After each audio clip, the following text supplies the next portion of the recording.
everyone, welcome to day 6. I'm a little bit sick, so I won't give a lengthy intro because my throat is killing me. My kid got me sick, so I've been coughing. So we are working on day 5. Day 5 will sit on the opposite side of our day 4, which was this pocket. So this is on the opposite side. And everyone seemed to be using this one prepped and ready to go simply because it was beautifully prompted and I'm rolling with it just like Allie Edwards did. My one adjustment is that I have a 6x8 photo album this year. So I've scored mine to fit 6x8, and a photo will adorn the outside, and then inside we will be doing the stamping similar to Allie. And then what I did was print photos of all Valentina's favorite things right now. And so I did a collage of 4 landscape photos. So we'll cut these up and put them down. So 4 here and then the top of this one. And this will just be used for my memory planner. And I have all my inks used for the red, pink, speckled egg I'm using for this color, bundled sage, and then pine needles for down below. And then my alpha stamp is one from Studio Calico that does look like a good typewriter, and I was just auditioning out the letters to make sure that they sort of fit, even if I had to wrap it around and do 2 per line. So this one is from Studio Calico. Okay, and because my throat is burning right now from the talking, let's get started. Man, I had like a 72-hour bug. I'm feeling much better now to do the voiceover, but to start that video, I'm so sorry for my little frog voice. All right, so I explained everything pretty well to get me started. So all I'm doing right now is just trimming off those photos and making sure that they fit within that white space, that they have the gray border was a little bit important to me. So I made sure I trimmed off, especially the one with the squishmallows, for the bottom photo, and they're all so cute. So I thought it worked perfectly. I think I explained even in my previous video that the flat page will complement story 4 because of the Home Depot gingerbread workshop she went to. And since this was all Valentina's current favorites, I thought having a recent photo, and I could have done, a few probably in front of the tree or anything else that I have, because I have tons of photos of my child. But this one, since I didn't print as many of the photos from the Home Depot one to keep it on one page, I thought that worked out really, really well. So stamping is stamping. It's a little bit tedious, but you know what? The payoff for this project right now for all the stamping is so fantastic. So if you do have a lowercase alphabet stamp in your stash that's a good size so that you can kind of write these larger titles, definitely do it and go for it. It's not perfect. You can see even on Rainbow the eye is a little bit lower than the rest of it. It's fine. It's totally fine. Just keep going, and it makes it just look so good. And I think almost like the little bit irregularity of it makes it a part of this craft that we do, right? So I went and I had asked, Valentina what are her favorite things right now, and this was pretty much the list that she gave us or gave me for my project. So the Rainbow High dolls it's what's in for her right now. I don't know if you have a 6-year-old. She's into the Barbies, and the Rainbow High are key right now. So she has them all, and she's asked Santa, for the missing 3 in her collection. So she needs the orange, the red, and the yellow. And Santa has found the red and the yellow, and of course the orange one is the can't find anywhere kind of moments. I don't know if the orange is the most popular one in the set. I do not know. We have her new bunk bed, so that was her birthday gift. She just turned 6 on Thanksgiving. So she has a new, almost like a treehouse bunk bed in her room. She told me she loves all her jewelry and that she did ask Santa for more. So she's definitely into the bracelets and the necklace and the earrings. And so she wears, she has a nice little collection. We finished it off with cookies and chips, she tells me. And then we are in the year of the squishmallows. Even her birthday theme was all squishmallow. And the kids went home with plenty of squishmallows after her birthday party. So these are definitely her top 5, or technically I guess some of them had 6 or 7, but she grouped them the way she did. So my photos are of them too. And the jewelry and lotion photo, it's literally of her dresser counter. Her favorite cookie and chips. She loves sour cream and onion. And these Nutella biscuits are so good too. If you like hazelnut spread, it is definitely really good. And so I think it also does really good that the inks match the numbers fairly well. So if you have these numbers in your, these colors in your stash, they complement it quite well. So then for that little space that's there, I thought about adding that red ribbon as you saw me kind of audition, but I decided to go with just a white grosgrain ribbon. I just had it in my stash. Not necessarily Christmassy, but it's just a nice classic white. It just added some texture because that's just how I scored it. I don't know why I didn't like cover it up. I think I just made sure I had it at the 7-inch mark, you know, for outside the page protector, and I just scored it. And then that little kind of strip was this like vacant spot, which is fine. Like I said, I added some ribbon, it adds a little texture, it's a little interest, it's good. And then for the photo, so for the photo, in order to jazz it up, I do just trim it down so that it fits it perfectly. But I should have, do what I tell you now, make sure it's, I had to trim the right side edge a little bit. It was hanging off a little bit, and I do this whole process, and I literally had to do it again. So you see me kind of taking some baker's twine and wrapping it around my whole photo because I wanted that look of kind of like it being in a package. So I just had it behind it instead of trying to glue, you know, 4 or 5 strips of baker's twine in the front. So I just wrapped it. But since it was hanging off the edge, whenever you opened it, it constantly got caught. So I had to cut it, and then I had to do this part over again. So you're going to see me kind of struggle with it half glued down. It was so funny. I was like, of course, Ty, you would do a little, you know, I was, you know, sick while making it, so my brain fog was there.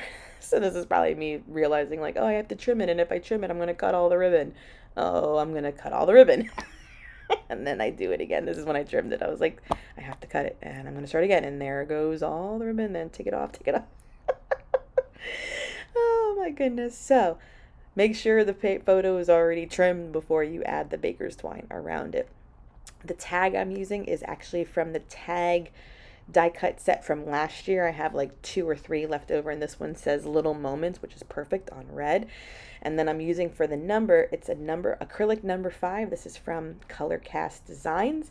I am actually on their Very Merry design team, so I have the numbers to use as well, in addition to the projects that I am doing for them. So the number 5 is perfect. It's a pop of red, and I do kind of have it catty cornered to the side of the photo because there is a little bit of that negative space there, which is why I had the baker's twine, and it turned out fantastic right there. On page 5, we were working on the back side of this flip out. So I have a plain piece of paper to work with, and I decided to make story 6 a double page layout, and story 7 will be on one side. I definitely have to keep in mind about keeping my album to one album, but December Day, I have never gone over to 2, and I have to be conscious of doing like 1 double page spread and then a single and a single in order for it to all be contained in one book. That's what's important to me. So double page spread for story 6 because I am following inspiration from Morgan Beale. She is on the December Daily Allie Edwards team, and she did a fantastic page with the tag stamp set. I didn't get the tag stamp set this year, but I did purchase the acetate ones.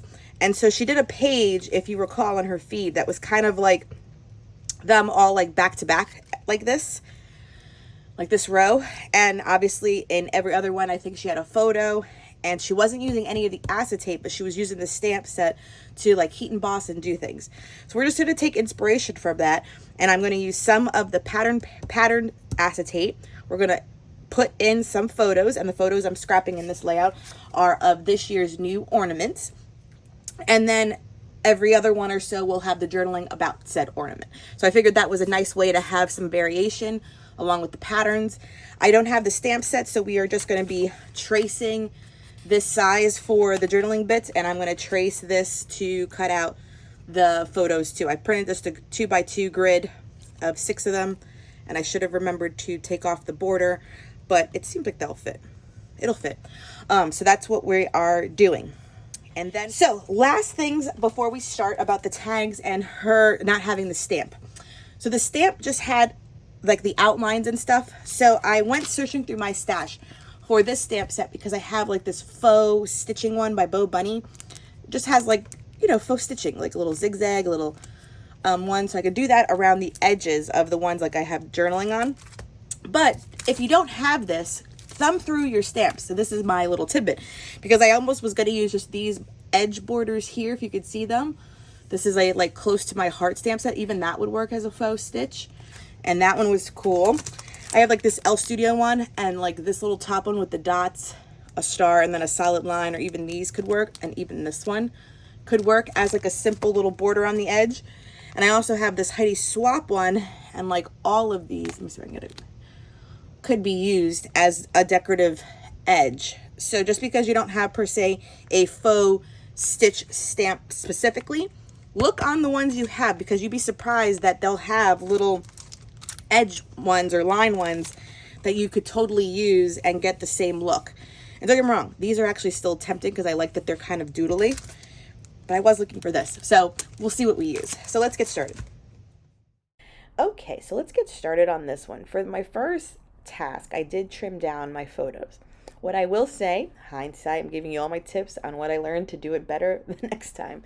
Hindsight is, because I go ahead and I'm tracing it around from an acrylic, the acetate tag. So I had them all in the same shape. However, I only realized after I cut 4 of them that to be mindful where you make the tag little bunted corners off at, because then they all have to be in the same spot. Do you know what I mean? So right now, if you saw, I just cut off the bluey ornaments, and I have it in that orientation where they're cut on the right side. And I do that one on the right, and I do another one on the right before I realize, oh wait, some of them do face left if I'm going to have them in any of the different positionings, because I'm having them kiss, you know, the tags are kissing. So right around here, I think I was like, oh snap, I did all 3 of those on the right. I better cut some with the snipped corners for the left side. So keep that in mind when you are trying to make this page, or keep them all just square until you know where you're going to keep them. Because this is where I was trying to like start looking. I was just like, oh my God, now if I have that one there, okay, if that one's on the right, I can have that there. So I had those 3, and I was like, look, I just did the Starbucks one, and I was like, now I'm forced to have it up here. Okay, the next 2, I have to remember to trim on the opposite side. Just keep that in mind when you are cutting your photos. Like, either don't commit to how you cut them first yet, and just kind of audition where you're going to like them before you make them look like tags, because it definitely played a role in where they were on my layout. Something I will say is that I did use a few of the acetate pieces, but I didn't love enough of them for the pattern, because some of them had words on them, and I didn't want any of the words there because it was going to read slanted. So then I had to go through my stash of pattern papers to kind of figure out a few extra patterns I needed to have it pop. I also didn't want to use any of the acetate ones that were mostly a white base, because it was on white cardstock and they were like disappearing into the background, which is not a problem as well, because I probably didn't think about heat embossing them. I just knew I was losing them to the white paper. So I did stop filming for a moment just so I can pick out a few pattern papers. And I do go with, from Crate Paper, the Fa La La collection. I do like a green gingham plaid kind of one, and then the opposite said Fa La La. It was cute enough and had the same colors that it was doable as well. So you'll see that in a shorthand.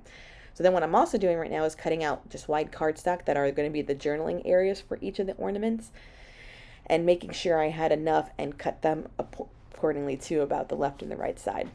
I found the number 6 to use. You saw me just glue it down, and I made 2 tags of just pure red glitter cardstock, which added a little bling bling to the page. And I added the 6. The 6 is from add-on set from last year, I want to say. So when you've been doing December Daily for a while, you start to collect a variety of numbers on chipboard, which is fun. So that one is last year's number.